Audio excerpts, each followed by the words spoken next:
All right, welcome to our brand new Project Genesis Dev Podcast. My name is Noel, and I'm your host for this episode of our Dev Podcast. And with me, I have James Mayo, who is the CEO and Navigator at 8 Circuit Studios. We are super excited that you have joined us, and I see all of you live in the Twitch chat. And so hi to you, and so to all of you that are watching this later on YouTube, welcome to you as well.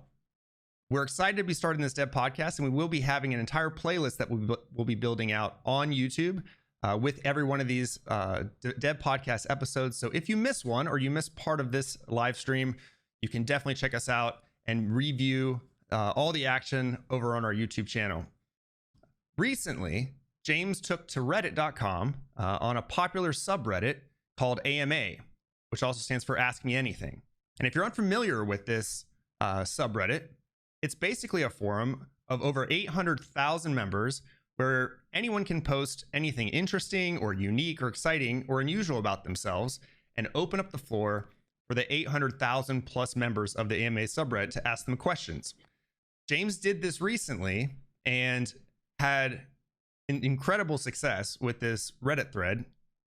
And not only was it one of the hottest trending subreddit AMA threads on the subreddit, but also reached and held the #1 spot for the day on the AMA subreddit. Most AMA subreddit threads, if you're unfamiliar, last for about 24 hours. And during this time, James was able to have hundreds of people ask questions about what it's like to be in game development, build and run a game development studio, and make video games. And so we thought there's no better way to kick off the first new episode of this exciting Dev Podcast series than to kind of rehash through some of these questions that we got and some of the highlights and let James answer them live on stream. And for those of you watching on YouTube, and expand on some of the answers that he gave in the subreddit. Thanks to all of you that participated in the subreddit AMA. You made it an exciting time for James and all of us on the team. And if you missed it, then you'll be able to catch up on some of the action. With that, I want to introduce James Mayo and let him take over and introduce himself personally, as well as kind of set the stage for what we're about to dive into. So take it away, James. Yeah, awesome. Dude, great setup, great intro. So thanks for that. Everybody who's hanging on the stream with us and in chat, appreciate it very much. And Dr. Stryker, see you there. Thanks for jumping into the AMA on the day of. That was really cool. So just a little bit about me for those who don't know a lot about 8 Circuit Studios or Project Genesis, which is the title we're working on. Let's see. So I've been in game development for about, 25 years, a little over 25 years. Started working at Nintendo, then worked at Microsoft as they transitioned from PC into Xbox, and have been in sort of two major roles. The first one's in QA, is where I started my career in game development. And then the second phase was in production. So producer's kind of this nebulous title, but it's like, if you think about schedules, budgets, resources, team building, trying to get a product from concept onto the shelf, and managing all of the chaos that tends to come up in game development through the course of a product development lifecycle. So yeah, it was awesome to participate in the AMA. I'd never done one before, but I, of course, had seen a lot. I hang out, I'm a lurker on Reddit, so yeah, it was really cool. So thanks for everybody again for joining us. Awesome. So to kind of set the stage for going into the questions, I know when you posted, James, on your initial post on Reddit, at least for me, and even knowing part of some of the background behind 8 Circuit Studios and Project Genesis, that title was incredibly captivating. And so for those watching both in chat live and those on YouTube that didn't actually see your initial thread, can you kind of give us a background of kind of what that post looked like and what got so much attention? Yeah, so the post that I put up there, it said something like, I sold my house to follow the high risk, low reward dream of starting a video game company.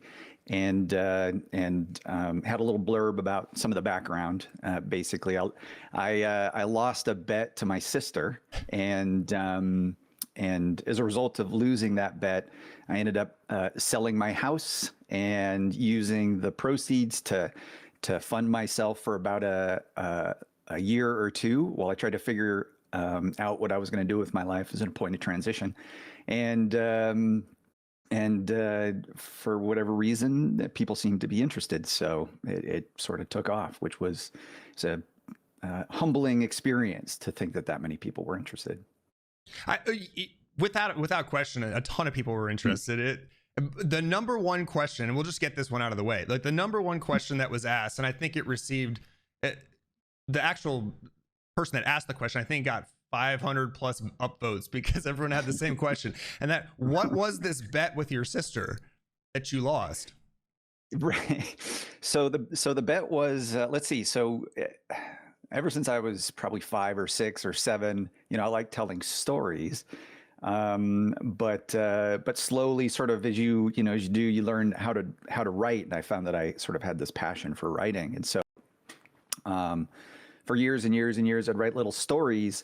And I thought, maybe what I ought to do is actually, write a novel just to see if I could do it. Sort of, it's almost a cliche. I think everybody's, their dreams, they get these big aspirations. And this one, for me anyways, was writing a book. And it was a book about a young kid who was abused and got abused by his dad. He one day he gets beat pretty severely, beat unconscious. But through that beating, he gains this ability that he struggles with. But the ability is this kind of connection to the spirit world where he can talk to demons. And so he gets to learn all about the dark arts of demonry. And so I was telling my sister about this story. She's when she was in film school and did some directing and was a producer in her own right in the film industry. And so I was telling her about this story, and she was like, "Well, you should write it. How long do you think it will take?" And I was like, probably take about a year or so. I was already like a chapter in and had the structure of the story pretty well sketched out. So I thought, yeah, that'll work. I can get that done in about that amount of time.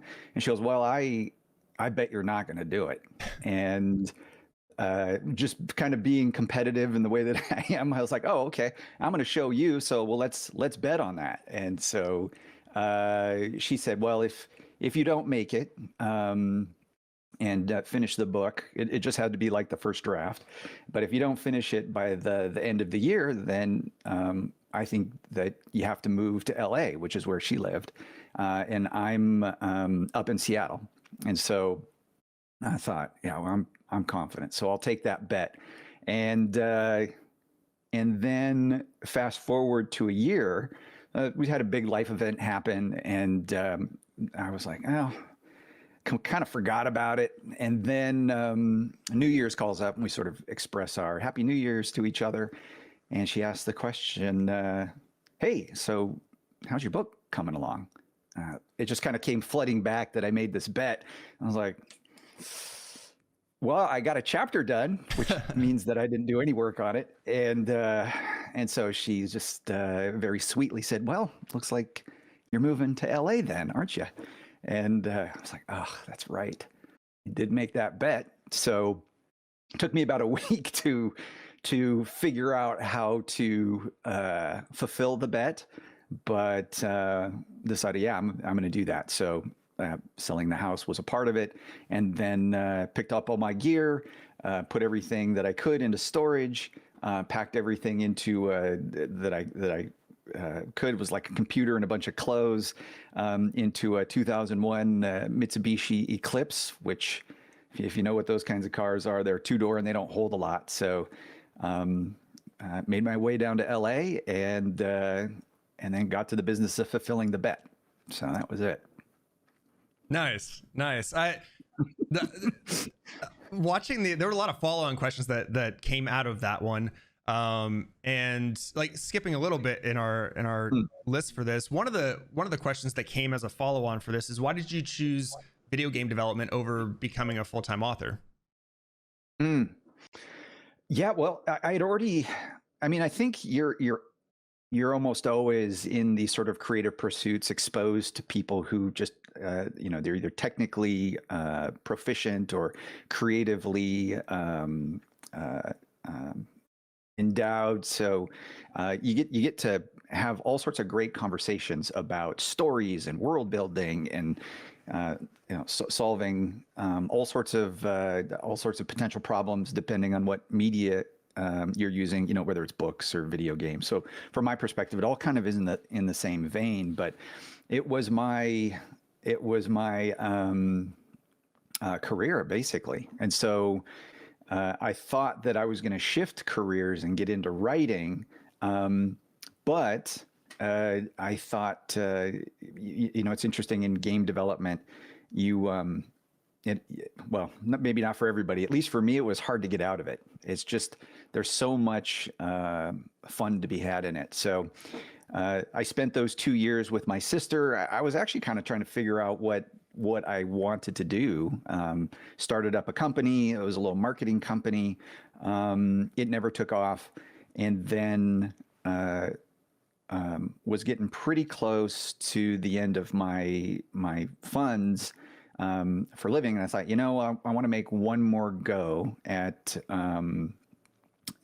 working in games. And just decided, well, this is of the low risk things that I could do. I'd never written a book before, but I'd built or at least contributed to the building of lots of video games. So it was kind of a safe bet, to be honest, which is a weird safe bet because it's like one of the riskiest types of enterprises that you can undertake. I mean, it's hard doing a startup as it is, but to do a startup that is also a game development company is the odds are fairly astronomical for finding success, at least in the way that I've seen it done. But that was with some good investments. I was able to create a little war chest, and so thought, instead of writing a book, I loved working with a bunch of my friends in the industry. Was hoping to do it again, and said, well, why don't we start 8 Circus Studios with Mark Nicolino, who's the art director at 8 Circus Studios, and Terry Hammer, who's the producer on Project Genesis. So we got together and started the company in 2017, May 6th. So we just celebrated our 4-year anniversary. So that was a reason, anyways, why I went after games instead of writing books. Well, that certainly gives us a lot to talk about with questions you got for follow on for that, because another big question that you were asked after you kind of got through the bet clarification and the why video games over writing is what games have you made or are you currently making? Yeah, well, in the early days working at Nintendo, I got to contribute to games like Super Mario World, Donkey Kong Country, and those probably that goes back about as far as my career is long. And then at Microsoft, I worked on Age of Empires 2, worked on Mech Warrior, the Mech Warrior series, so Mech Warrior 3, Mech Warrior 4, worked on Munch's Odyssey, the Oddworld franchise, and then Mech Assault. So a lot of robots and first-person shooter games like Fear 2, and a bit of Fear 3. So yeah, those are a few of the games, anyways. Nice.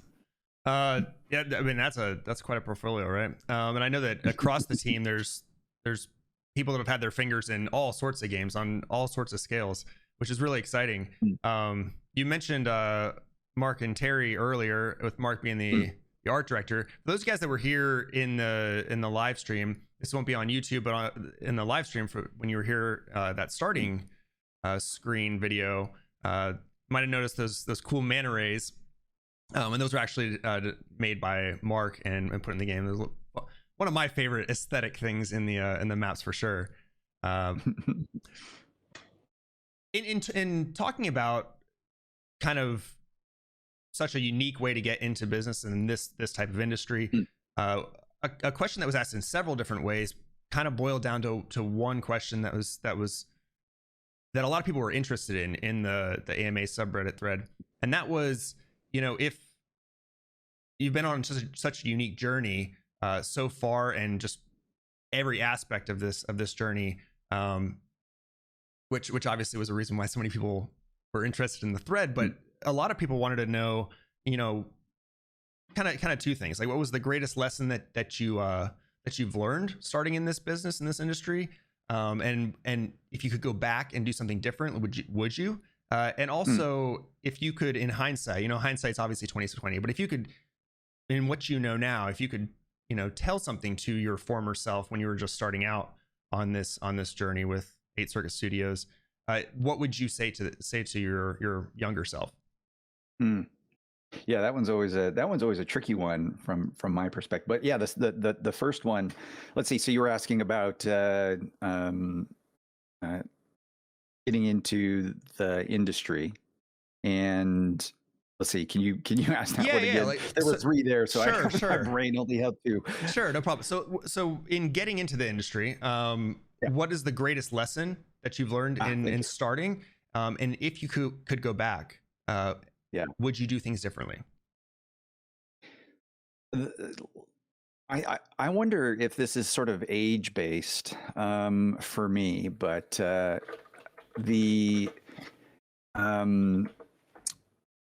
think that the first thing that I ran into was, I guess there's 2 phases sort of my career. The first thing that I was really motivated by was sort of status, and that was sort of a self-centered approach to my career, pretty ego driven. And I think, that's I don't know, at least for me, it was a young person's perspective on life, pretty focused inward. But going into the second phase, it's really shifted into the biggest lesson, one of the biggest lessons, which was how do I operate at service to both the people that I work with, but also my family, my friends, and how do I be the best version of myself in a large part for them. And that completely shifted the perspective that I had sort of on doing any work, which I think helped me a ton, because I shifted from feeling like I was the one who was in control, and went to, well, life actually has a lot in store for you if you pay attention to it. And so being at service in that way, what sort of emerged out of that was a whole bunch of new skills that I wouldn't have been paying attention to if I thought, I was the one in charge. So yeah, I would say that that's probably the biggest one. The other is in that process discovered, how in as much as I can, how to try and create space for my, at least specific to work, how my coworkers can bring the best parts of themselves out. So sort of protecting, any given person, and trying to keep as much noise away from them as possible, so that they can do their best, so that they can thrive. Doesn't always work out, but that's the intent anyways. That's awesome. Obviously especially in the last year, so many people worldwide have had, in many cases, major changes to like their work environment, or how they work, or how they interact with coworkers. And so obviously that's part of the landscape already. But another question that was directed specifically at you how work is for you is, How Mm. what's the hardest part of being your own boss? Obviously, you have a virtual team, you have people, a global virtual team, and Mhm. then you're obviously in charge of yourself. So, what's the hardest part about being your own boss? Yeah, the so there's not a technical difficulty. Like it's actually, I think because I've been working in games so long, it's not. You kind of figure out what the pattern is, and as long as you sort of break product development into chunks and then figure out who should be working on what, what artists should be working with which engineers, depending on where you're at in development, it's all kind of it's pretty straightforward. It's challenging. It's taken me a long time to develop that kind of insight, but once you got it, it's kind of like riding a bike, I guess. But the most difficult thing I think for me is an emotional one, because I feel a great deal of personal responsibility to the people that I am working with. That's the biggest challenge, I think, just because it's there's no quitting. I mean, there's no way out. So there's the foot's always got to be on the gas pedal because you have other people that, at least for me, I feel responsible for. But that responsibility, even though it may be challenging, it's also really rewarding. It's deeply meaningful. It feels awesome to be a part of something that's bigger than me, and it also helps that I love working with the people that I work with. They're awesome. So I wouldn't have it any other way. Hey, And I think you'd also asked about the advice I would give my younger self. right? Yeah, Um, yeah. yeah, which is a tough question, in some sense, because I don't know if I would actually change anything. Like everything that I've gone through, I actually can't remember what I said in the AMA, but what's coming to me now is that I would probably be nicer to people, or wish that me getting into the phase where I was shifting into trying to be the best version of myself that I can be. Maybe I would wish that would happen a little sooner, so that I could have been a nicer person. But even then, I think I had to go through the hard lessons of being a kid and figuring things out. But yeah, every challenge that I've run into, every win that I've had, it's shaped who I am. And life is one of these tricky kind of journeys where you could relive things, but then I think you might be robbing yourself of an important part of what makes you you.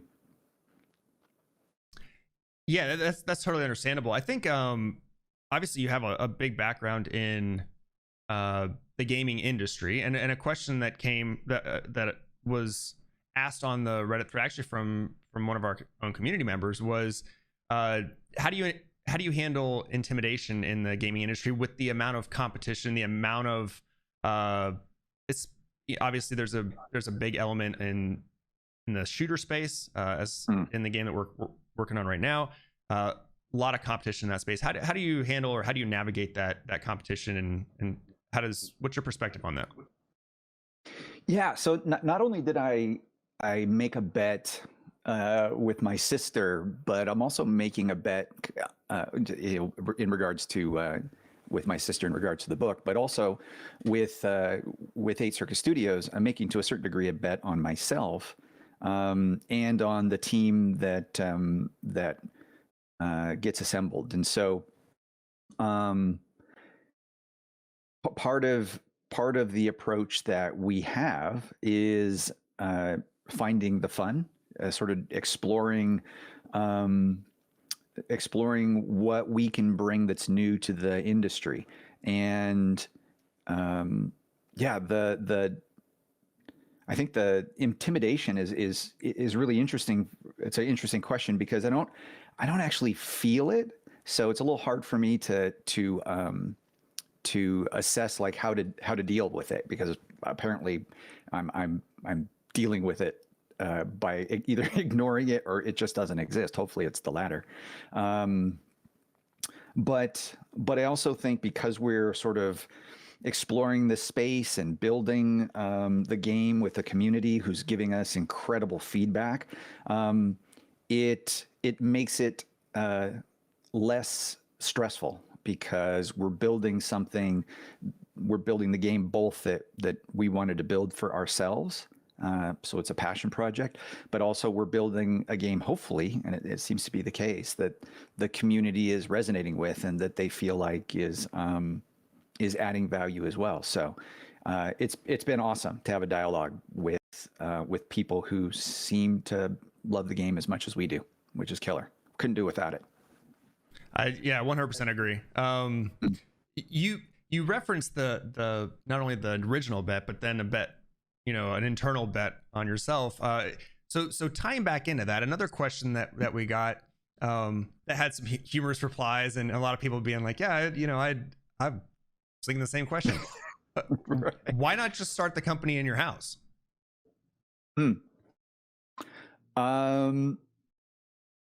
So let's see.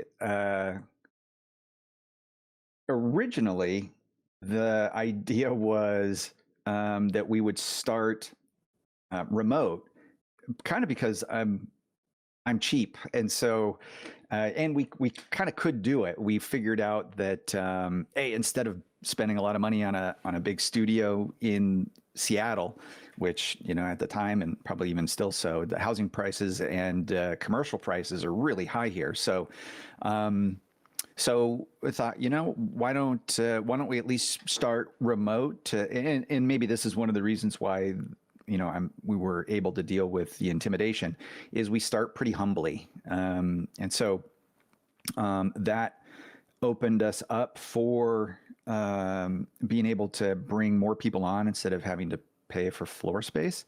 But then also COVID hit, and we were already kind of just working remotely anyways, and so it seemed to be lucky happenstance that we were already primed for the type of remote work that I think most people are doing nowadays, at least in tech. Yeah, almost seemed like not that there are obviously so many changes and hardships related to COVID, but as far as kind of the stars aligning for being able to navigate through that time, having a remote team already, it was very conducive for trying to navigate that tough transition and time period for sure.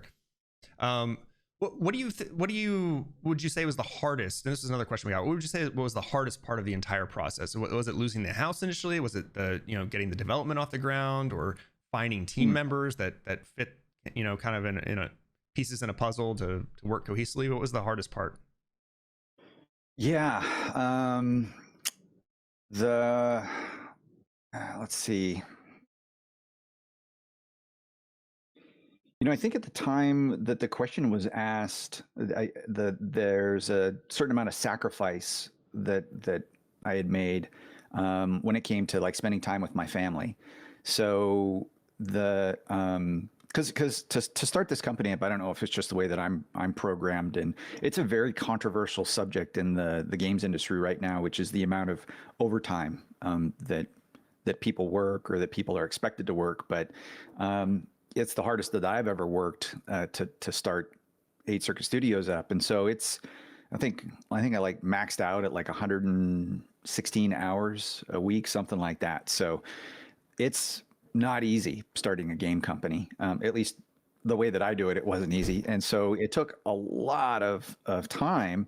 And I talked with my family about this beforehand. They were very gracious and supportive. But yeah, that's probably the thing that is most difficult, just at a personal level. But in terms of the process itself for starting a game company up, I think the big question is there's an amount, not big question, but there's an amount of uncertainty. Funding is a very challenging endeavor. Having a war chest to be able to keep the lights on and keep game development going. We're completely self-funded, and so I think there's another component. I didn't really talk about this in the AMA, but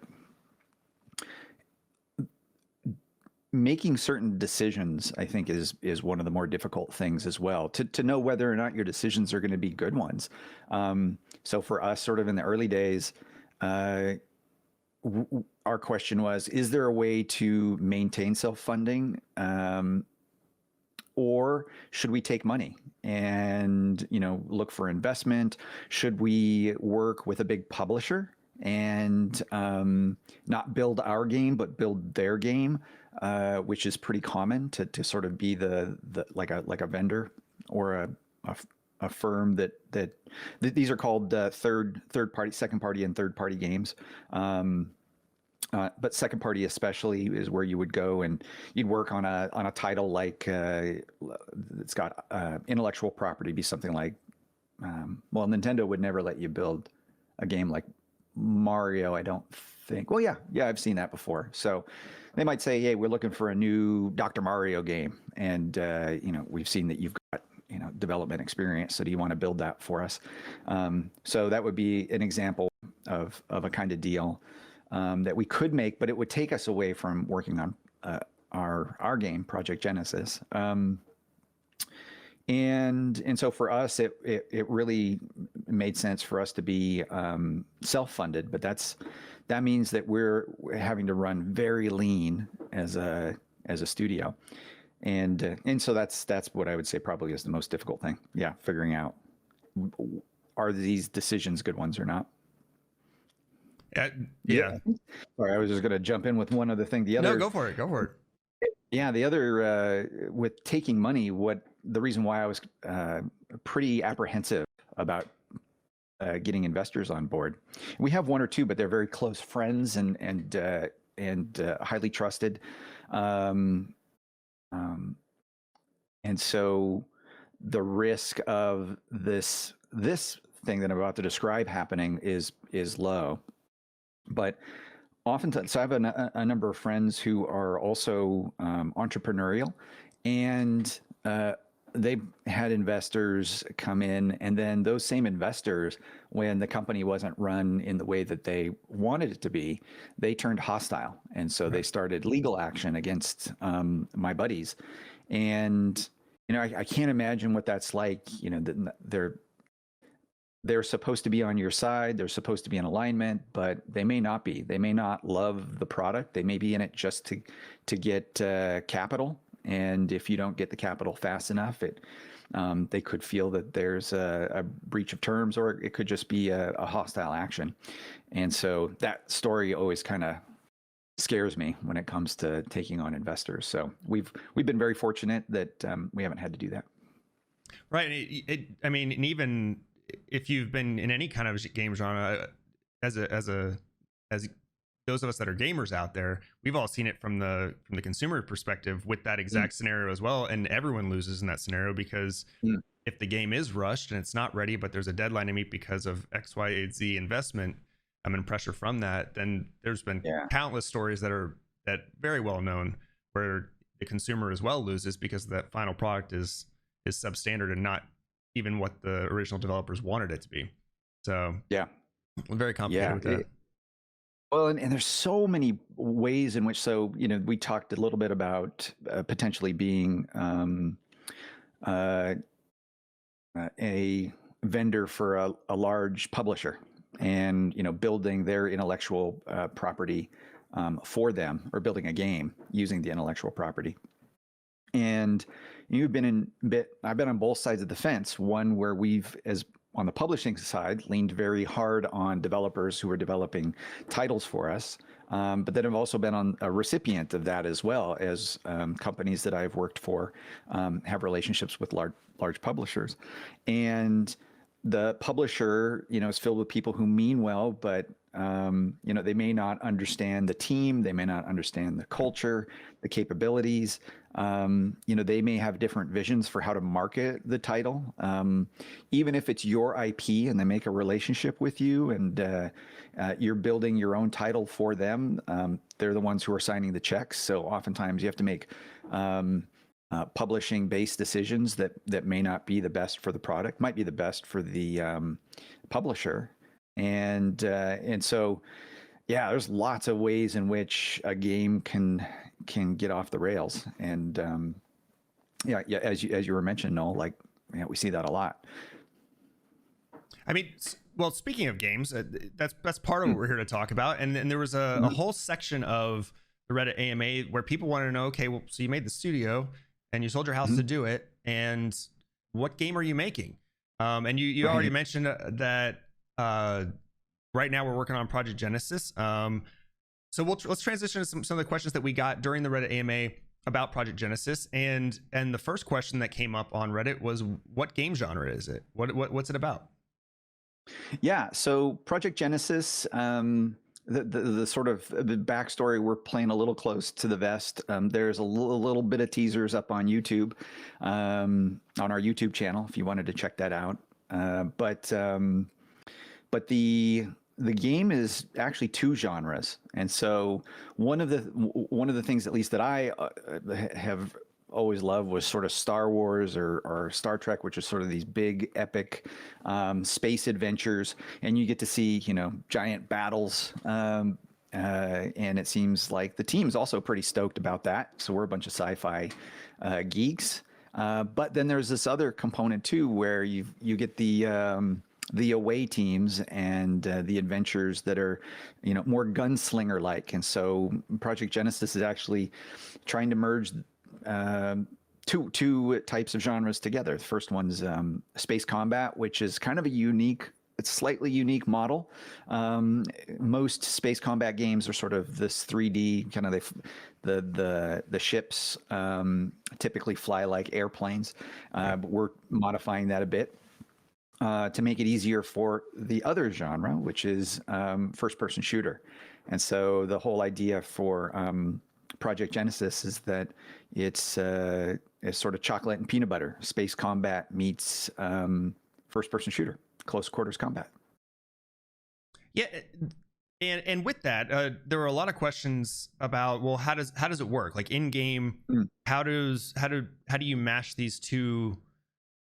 In most cases, in both genres, where the paths don't typically cross, and when they have, it's very seldom. How do you navigate mashing up these two, not only genres but kind of like combat arenas? How do you transition throughout that in game during a match? The key is something we call breach and board, and it sort of comes from in addition to sort of space combat games, we're also big fans of like Pirates of the Caribbean, or sort of the swashbuckling ship-to-ship combat that you might see. But in our case, since we're using battlecraft, which are our versions of spaceships, you can actually line yourself up, launch a what we call an assault pod at the side of these giant capital ships. So think like frigates or destroyer-size spaceships, and smash into the hull. You then breach, and you do a transfer of consciousness into an avatar. So you go from these battlecraft into an avatar, and then you're in the mix, right in the first-person mode. And then you also have something called transference, which is this ability. It's right now hot and controversial topic in the community, but it's also called effing out. So if you hold the F key, you can actually transfer from your first-person shooter mode and get into your battlecraft. We could talk a little bit about why it's controversial, but yeah, that's sort of the premise for now. At least that's how we join the two genres together. Yeah, and what's really cool is it all happens real time. It's not in a sense where you go back to a loading screen, or it's a pretty seamless transition with a really cool animation in the process of it. Why Project Genesis and not something else? Well, we actually did do something else in the early days. And we're still interested in this really important technological development, which is blockchains. But in the early days, what we were doing is creating a couple different kinds of games. So the first version of Project Genesis was an overhead roguelike game, if you can believe that. So we have a ship in Project Genesis right now. It's called Deep Arc, and the Deep Arc was sort of like this. If you think FTL, Faster Than Light, it's a great indie game. It's out there. We were very similar to that type of game. We're trying to make a three-dimensional version. But none of us had ever made a roguelike before, so it became a bit challenging for us to figure out what the correct path was in terms of game development. But we also were looking to integrate blockchains, and because Project Genesis, the roguelike version, was taking a lot longer than we had anticipated. We were already past like I think the sixth, seventh, 8th month mark before having something that we could get out. We thought what we'd do is also maybe split up the team and have another group work on a mobile title. And so we actually created a mobile title called Alien Arsenal. And that title was one of the first. I don't think it was exactly the first. It might have been the second or third, but one of the first blockchain games that was released on the Google Play Store and on Apple. We've since discontinued it, but those were sort of the first couple of projects that we were working on at 8 Circus Studios. And then it turned into Project Genesis when we found that it's going to be better for us to play to our strengths. So because we'd love space combat, I worked on space combat games before, and many of us had worked on first-person shooters.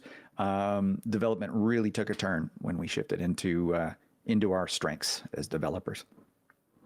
Yeah, it's awesome. Since you brought up blockchain, we'll tie in a couple questions that we got because it's a perfect time to do it.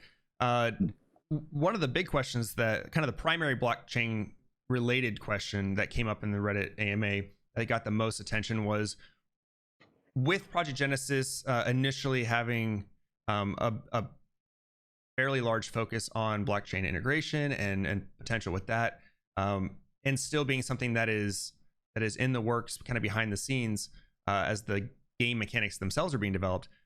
What does blockchain add to the game? What does it add to Project Genesis? And why is that preferable to peer-to-peer methods? I know that another follow-on question was, are there NFTs being considered for the future? So can you touch on some of the stuff, kind of the background with blockchain as it pertains to Project Genesis, and then maybe some plans for the future that you can talk about? Yeah. So maybe we talk about two things. The first one is blockchains. What are they? And really, they're sort of this distributed ledger system. It's really kind of when you speak about what they are, it's pretty boring, but they solve a really important problem, which is when they serve several problems actually. But one of the big ones is like if you're gonna in Bitcoin's case, that's probably the most popular blockchain. It's a ledger that tells who gets which coins and who sent them, and so it's just basically kind of like a giant Excel spreadsheet. You can think of it that way. It's to simplify it.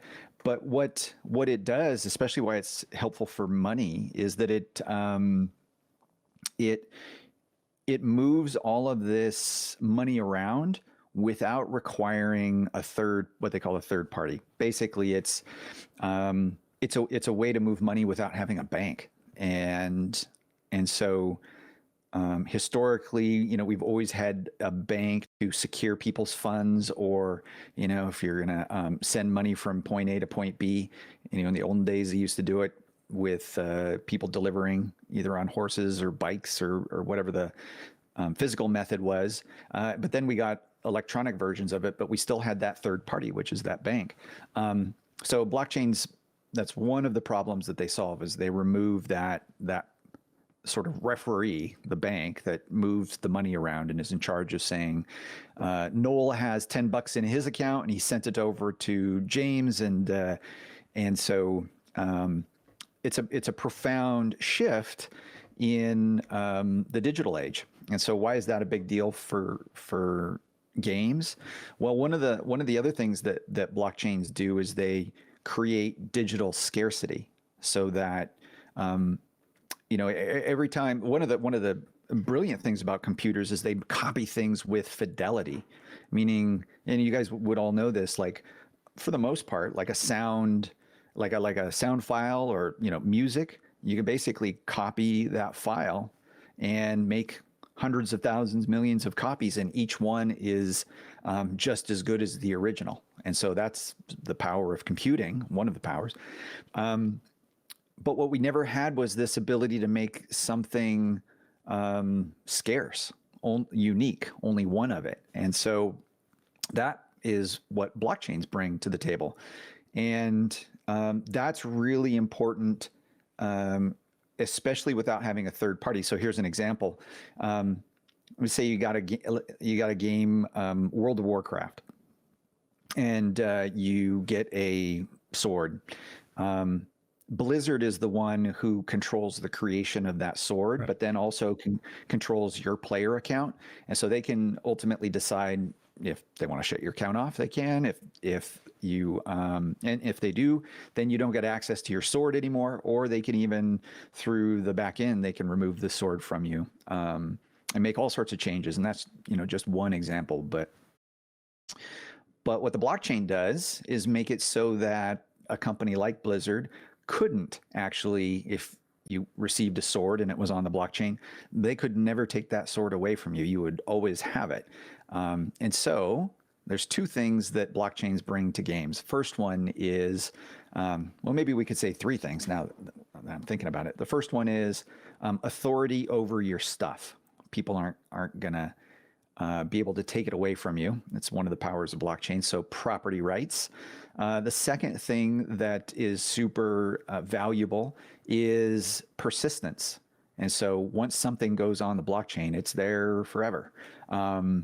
Now you may lose your keys and not have access to it anymore, but it will never leave once it's on the blockchain. So that's the second thing. Third thing is that scarcity component. If there's only one sword, this is where NFTs come into play.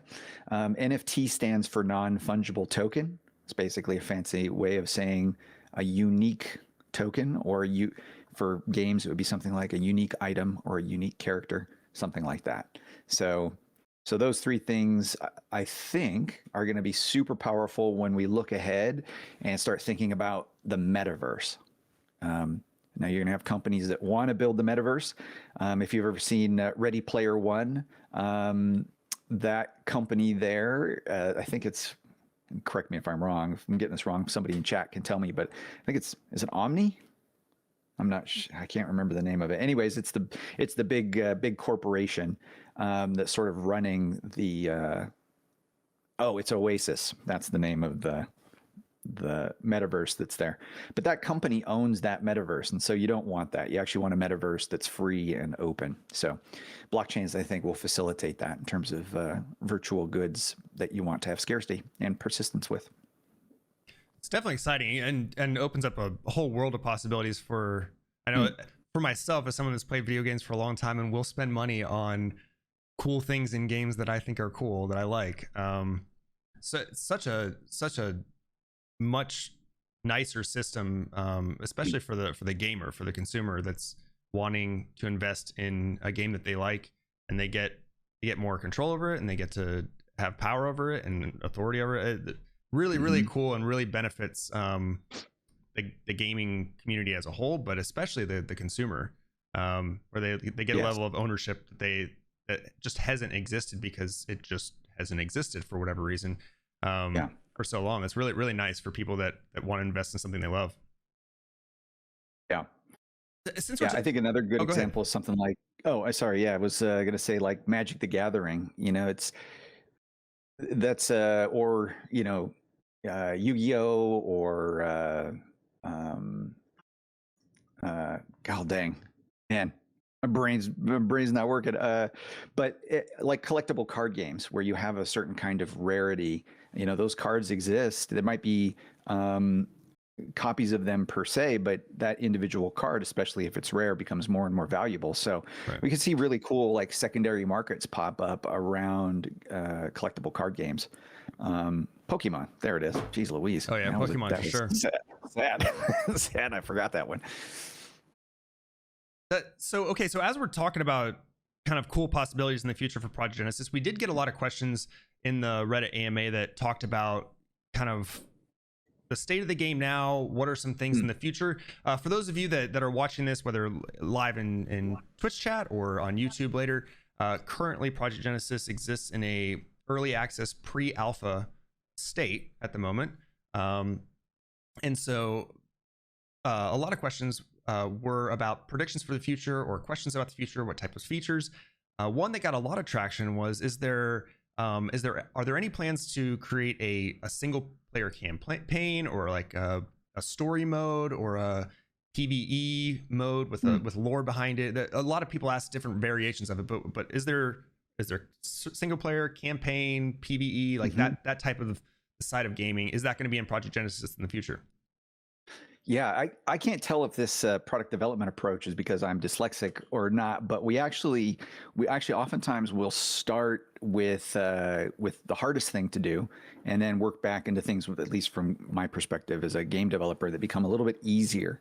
So we started with the hardest thing, which was first off figuring out how to connect these two genres together, space combat and first person close quarters combat.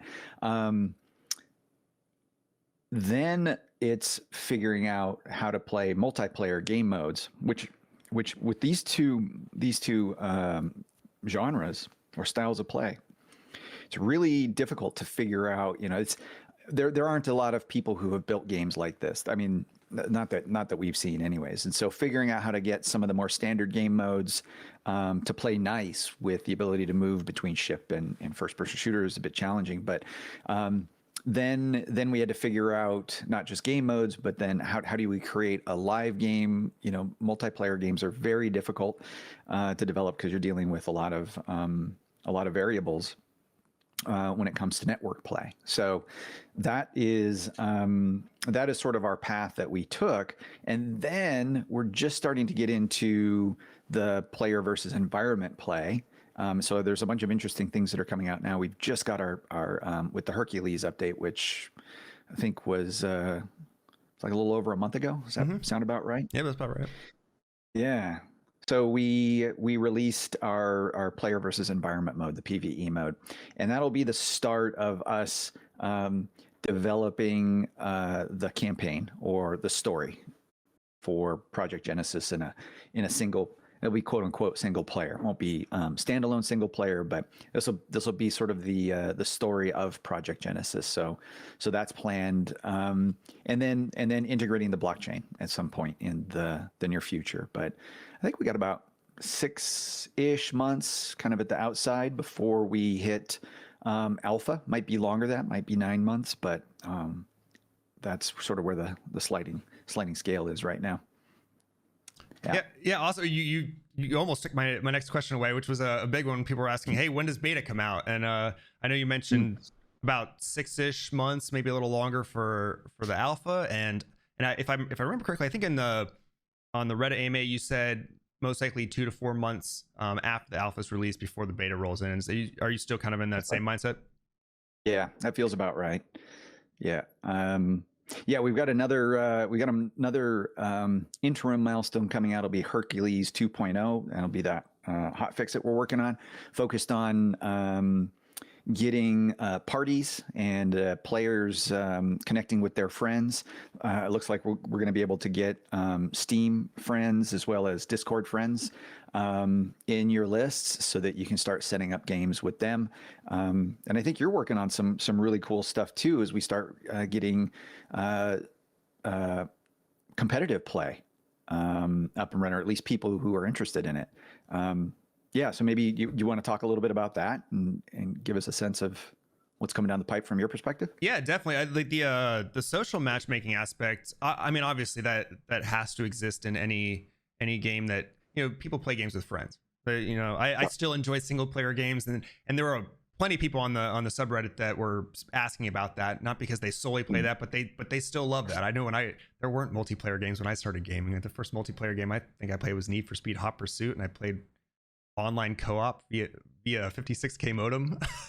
Oh man, yeah. That was my first online multiplayer experience. But yeah, with the social matchmaking, I'm really excited about that coming in Project Genesis for a few reasons. Not only does it allow our community members to team up with their friends, develop friendships and relationships online in a game that they like, but also it opens up a lot of possibilities for competitive environments, both for community events. We've been doing some bi-weekly weekend events with some of our players in our community that are the sweaty try-hard types that just want to go full tilt, and it opens up a lot of possibilities for those type of things, which in turn can help with the one kind of extreme end of the spectrum for play balancing, but opens up a lot of possibilities for being able to kind of set up like public games that users can manipulate to be able to structure certain amounts of people on a team or in a certain mode or going to a specific map, like and kind of have a little bit more control over that. The other thing that it allows us to do is to develop partnerships with other gaming communities and other organizations that are doing really, really cool things for nonprofit causes and for just different subsections and demographics of people, and using gaming as a way to create a support structure and a friend and networking community. So without dropping too many spoilers, this is going to unlock some doors that we've been working on behind the scenes to really make an impact, not only to help Project Genesis and help us grow, but also to be able to reach out and make a difference and support some organizations that are doing some phenomenal things with and using gaming as the mechanism to help people. So super exciting, and we're so close to being able to just kind of go wide open with that, and cool things to come, which is exciting.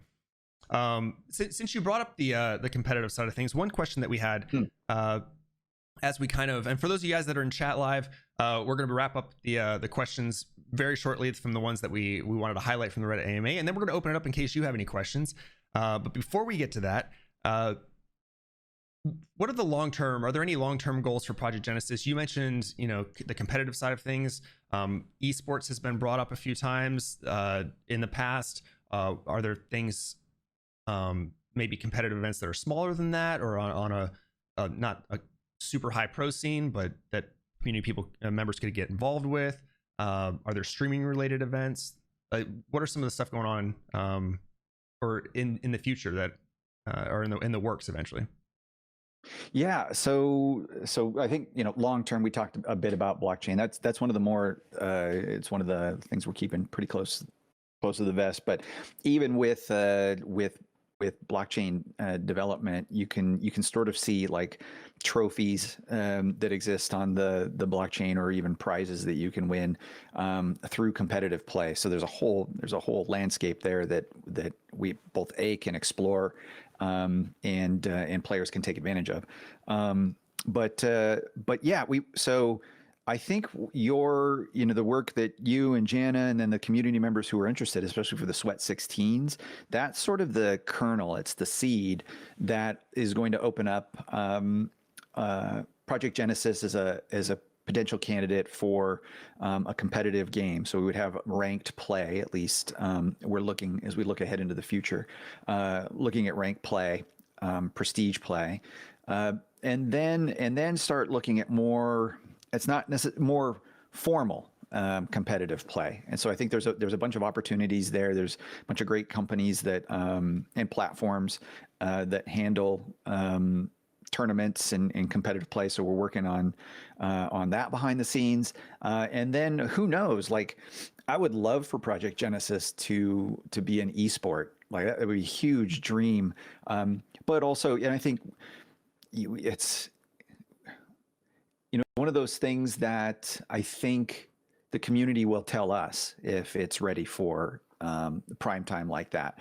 So a little tough to see that far into the future, because I think we have to let the game cook a little bit. But yeah, we're also streams. We are offering and figuring out. Actually, we should probably talk about this a little bit. We're getting our drop system sorted out. We ran into some challenges in the past, so thank you for everybody who's shooting a little patience our way as we sort out some of the problems that we're bumping into with Twitch drops. But man, there's a bunch of really cool stuff that we can do, that like we can have drops that are event based. We can we historically just recently you, Jana, and Brittany got done with sort of our pilot test for dropping Steam keys, so we know that that works. And then we're also thinking about audience engagement for our Twitch streams as well. So there's a lot that we can do there. We were hoping to get it done this week. Looks like it's going to be another couple of weeks before we get that sorted out, primarily because it's going to take us doing a whole nother build, and that's always a risky prospect. So we don't want to rush that. So yeah, we appreciate everybody's patience as we figure this out. Weren't anticipating having to make this adjustment because we thought we had our drop system already sorted. But yeah, appreciate that. Thanks, guys. Speaking of drops, I'll echo what James said. Thanks for it's been nice seeing so many and exciting seeing so many new players in the game from all over the world and in different regions. Because of the Twitch drops, we have lots of exciting things coming with Twitch drops. I know if some of you that are in chat right now have been on my own personal streams, and I've probably tired of hearing me say this, but speaking of this, and I haven't even had a chance because of timing for wrapping up my research with this, but I actually just finished figuring out all the documentation that we need and all the stuff that we can do, since you brought up Twitch, for things related to Prime Gaming that I had asked about, and we had talked a little bit about. So I got all the information for that, and there's a lot of possibilities with that as well. So those of you guys that have Amazon Prime and have it linked to Twitch to give you Twitch Prime that are viewing right now, and you see those little loot boxes pop up in the top, and you can claim stuff in game. We got the info for that too. So there's a whole world of possibilities for things that we're going to be using drops for. And those of you that have streamed Project Genesis for us, I know a lot of you watching live right now have streamed this game and do regularly. Really, really grateful for what you all do, and we want to be able to support you and help you grow as you have helped us and continue to help us grow as a game. So sincere thanks for that. Oh man, yeah. Let me just jump in and echo that. Yeah, you guys have been the lifeblood for us on so many levels, just in terms of, at the most base level, which is exposure. But your support has meant the world to us, and, has materially improved the product that we're working on. But also, like, your encouragement, it's deeply meaningful. It really keeps us motivated, keeps us going, and frankly, the love that you guys are giving us, and I couldn't be more humbled and grateful and appreciative that the team's with you guys, and we know that you're with us and you got our backs. And so that was a very unexpected, I want to say benefit, because I can't think of a better word, but it was very unexpected to feel this much appreciation and affinity. So thank you all very much. I do appreciate that. Really exciting. Yeah. So I think this is a good point where we can wrap up the questions from the Reddit AMA. And now, chat, I want to give you an opportunity as we transition to our Q&A section. And this is the final section related to questions before we close out this first episode of our new Dev Podcast series. But before we do, first of all, thank you so much for all of you that are watching this live, and it's been exciting to see you in the chat.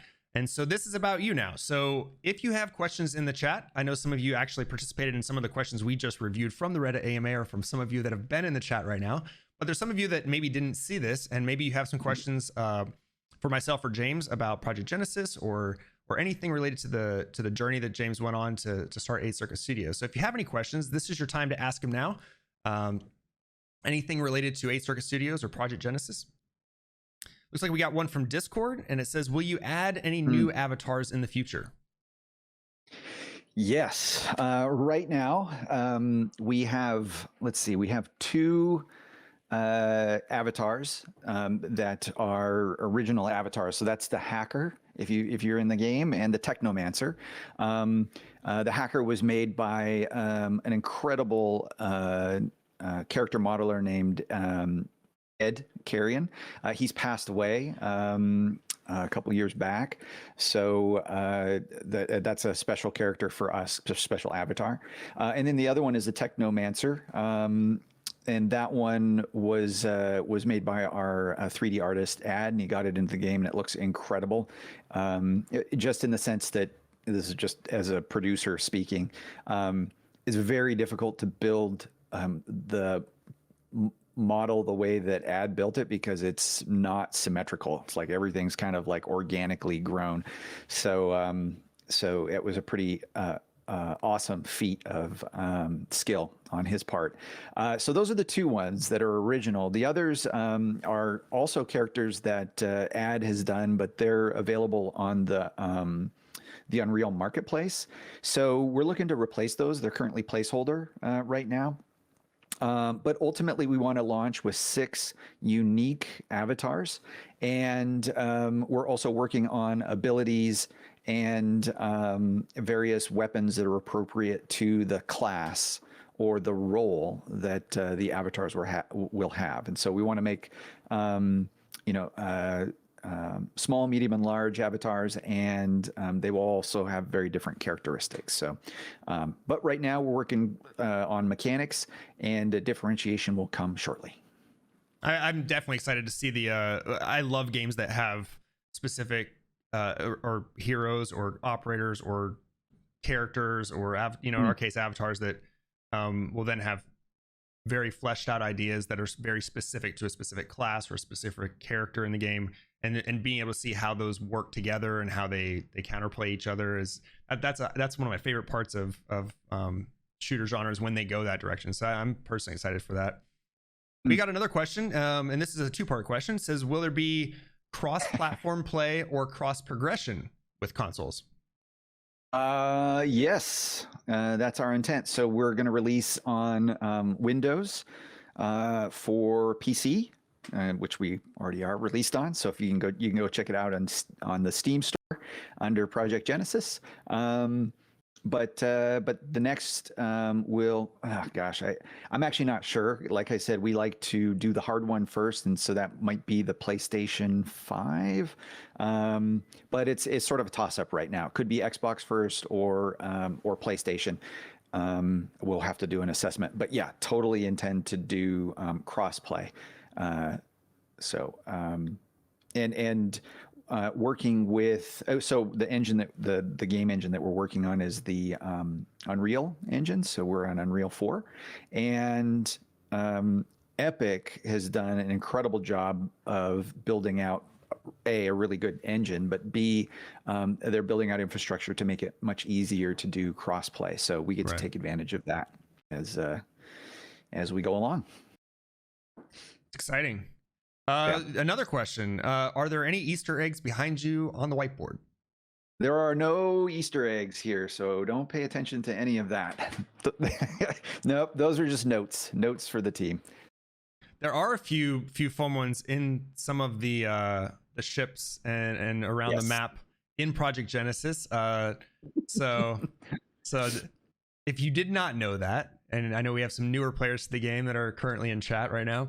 If you did not know that, then maybe you can ask around in Discord, and some of the more long time community members can point you in the right direction to find some of them. Before we wrap it up, do we have any final questions that we can ask? Hint: Space Mints. Space Mints. That's a good. Who chose the bot names for the? Who chose the bot name? Are you talking about the avatars? I think they're talking about the bots in the PvE mode. Like the dead presidents. Yeah, that was a command decision by Anatoly Havershak. So he's a developer who came actually from development on our website, and so he was helping with the website dev. Turns out that he was also had an interest in doing game development too. So he switched over and basically from the ground up learned how to do coding on or for the Unreal Engine. So it's been really awesome to watch his journey and watch him level up. And so he got to make the call on what to call those bots. And so they're all dead presidents, which is hilarious. Good stuff. Here's a pretty timely question. Will AI be added in PvP? We've had people ask for it, and there's a couple of types of AI that we are considering. So one is simple bots. We haven't had the debut yet, though. We actually we were working with Mankind Reborn. You'll see him in the chat here.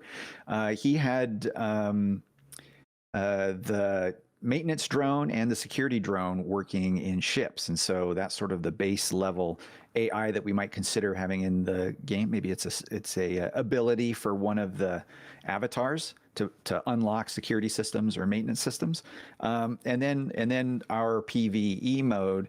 We're experimenting with really robust AI right now, and there isn't really a reason that we couldn't put that into PvP as well. So we got to talk about it, but certainly something on the table. And if you guys are saying that that's something that you'd really like to see, we're at the point now where we can try it.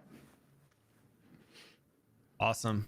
Looks like we got a question about any in-game events, and some of you have helped out in chat with answering some of the previous ones. We have had some seasonal or event-based, annual event-based events in the past, and you touched on it briefly, but one of the things that we're exploring right now that we're excited about with related to Twitch drops are two things. James had mentioned event-based drops, and these are as well as allowing users to interact with the streamer or the content creator to trigger certain in-game actions.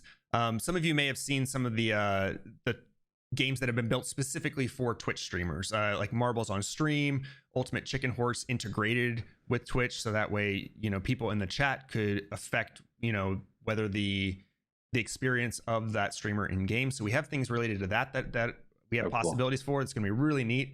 One of the ideas we've been tossing around is specifically related to AI and bots is in PvE mode being able to change the number of bots based on actions that happen in chat, whether it's, you know, contributing to a streamer and their channel, or doing certain chat functions, or, you know, doing certain game events on the streamer side, where if they complete, you know, if they kill X amount of enemies, or if they capture so many objectives in the game, that then the chat can be rewarded in kind of this duality of partnership between the streamer and the chat viewers.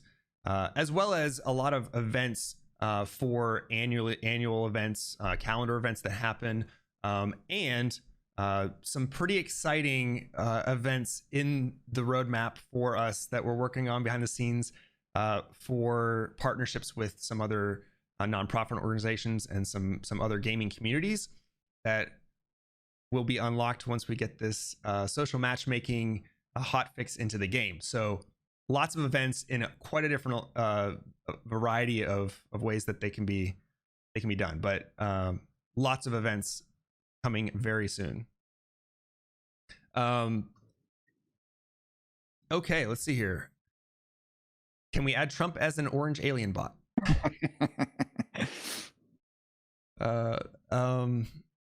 Disabling grenade critical times activates alien zombies. I was hoping you'd answer that, so I didn't have to. No. Is there a way to make animation where I shoot an orange alien and Big Macs fly out of his guts? gotta love Twitch chat. You guys are fun. It's good to have you here. This has been fun. Yeah, I figured I'd also post up here if you guys want to check it out and follow along on what we're doing in the game in terms of development. I've just posted up our Trello there, so you can follow along. Terry does a pretty good job of keeping that updated. Might need another pass here just as we get through or get up to the next hotfix. But yeah, feel free to jump in there if you like. Awesome. Okay. And ship countermeasures. I can answer that one.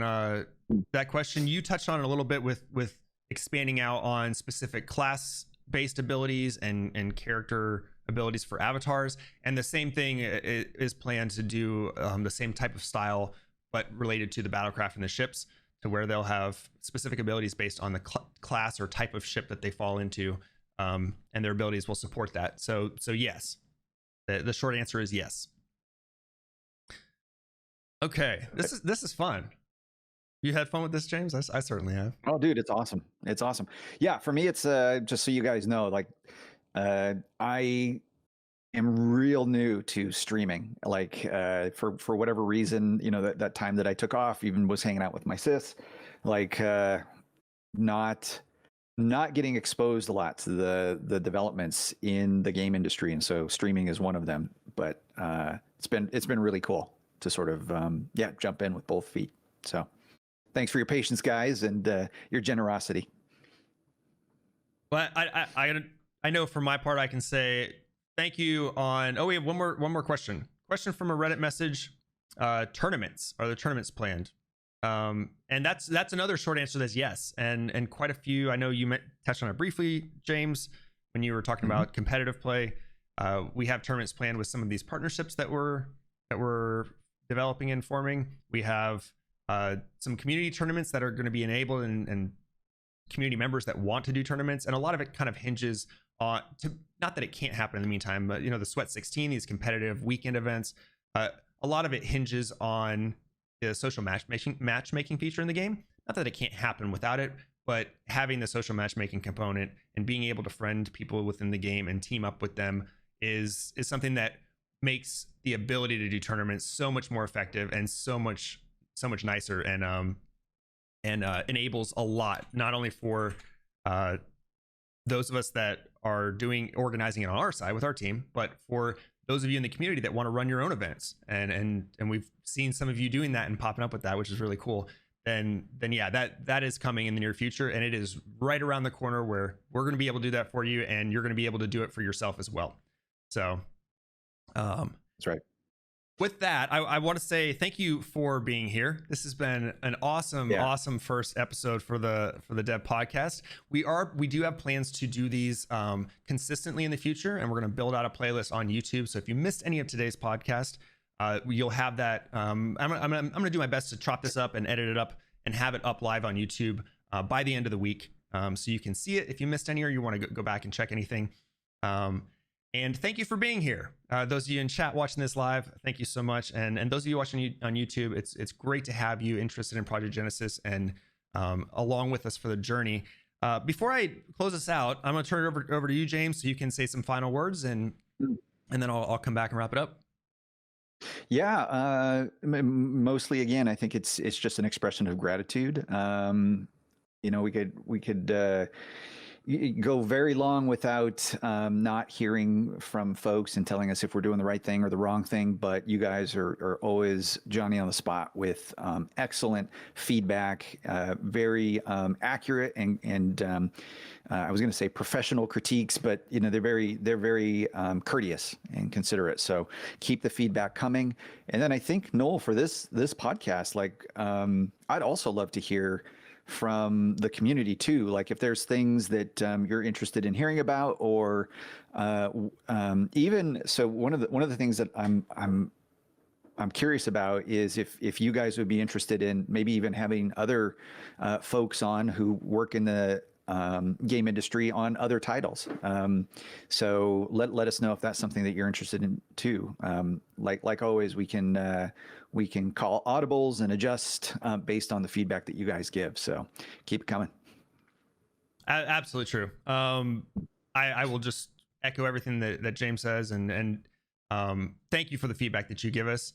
We have some cool ideas planned for future Dev podcast episodes, but we want to know what you want to see, right? This is, you know, content isn't good if no one wants to digest it. So if you have ideas or you want to see something, let us know, and we'll find a way to work it in if we can. In closing this out, we do have a few things coming up that I just wanted to bring to your attention. Thank you to Master Kitty, who's been so consistently and helpfully and being so helpful in dropping commands with information. Speaking of events, I know questions with events, it's not necessarily tournament based, but with events, the next big event that we have as for a playtest event, some of you are around in the past, Steam has a feature that is the Steam playtest feature. And for those of you that are familiar with Steam games, you may have seen like the free-to-play weekends that games do from time to time. Those are actually monitored and signed off on by Twitch. And so Twitch reserves the right to only give that to certain games to allow them to do it on certain weekends. With their Steam playtest feature they rolled out with probably about 5 months ago or so, they opened it up, they gave it to developers across the board. And it's a feature that allows us to open up Project Genesis for you while we're still in early access and let you try it out for free for a limited period of time. In our first playtest that we did, or our first open playtest, we had 500 people sign up, and it's been about 4 or 5 months since we've done one. And so we are going to be doing starting June 1st, we're going to be opening up as the first Tuesday of each month, a 1-day period where you can try out Project Genesis for free. Or if you have Project Genesis and you have some friends that might be interested in, this is a great way to get them into the game and let them try it out risk-free and see if it's something that they vibe with and something that is up their alley and they'd want to play. The way to do that, !PG or in Steam, same, that works as well. Head on over to the Project Genesis Steam store page. And if you scroll down a little bit, there's a place that says request access. And it's for the Project Genesis Steam playtest. Right now, we have almost 1,000 new people on top of the 500 existing that are signed up for this. And this will be opened up on June 1st, Tuesday. So coming up pretty soon, right around the corner. And if you do request access, and you can pass this on to your friends if you're trying to get some friends in, they'll get an email notification once we open the gates for that day, and it'll let them know that they can download it. On top of that, for those of you, we have a lot of content creators and streamers in the stream live right now. This is a great way to tell people live in your chat that they can get in and play with you, to tell your friends ahead of time or people in your chat that have asked about it, and tell them request access, get signed up, and you can play free with me while I stream. And we'd love to have as many streamers as possible out for this as well, and get a lot of people in trying the game. The other thing that we have, if you're not familiar with it, is that this first Tuesday of every month coincides with, is we have 3 weekly playtest sessions where you can play with those of us on the developer team. Everything from James as the owner to those of us that are dealing with community and marketing, the producers, QA, developers, the art team, and you can get in and play the game. Not only play along with us and have fun, but you can also give feedback and let us know what you love and what you want to see in the future. Those are in the chat right now, and we have 2 dev sessions each week, and then a team stream where you can watch us play, stream the game and watch some other people stream the game, or you can hop in and play as well. We will be doing that on June 1st. So at the same normal time on Tuesdays that we normally do the dev session, June 1st will happen as well on that Tuesday. But this time, and as the first time for each month, the first Tuesday, you get to play for free if you don't have the game. So get in, try it, request access, super easy. And we'd love to have you, see you in the lobbies, and we love new faces in the lobby. Thank you to all of you that are in chat and participating. Thank you to the mods for helping out as well.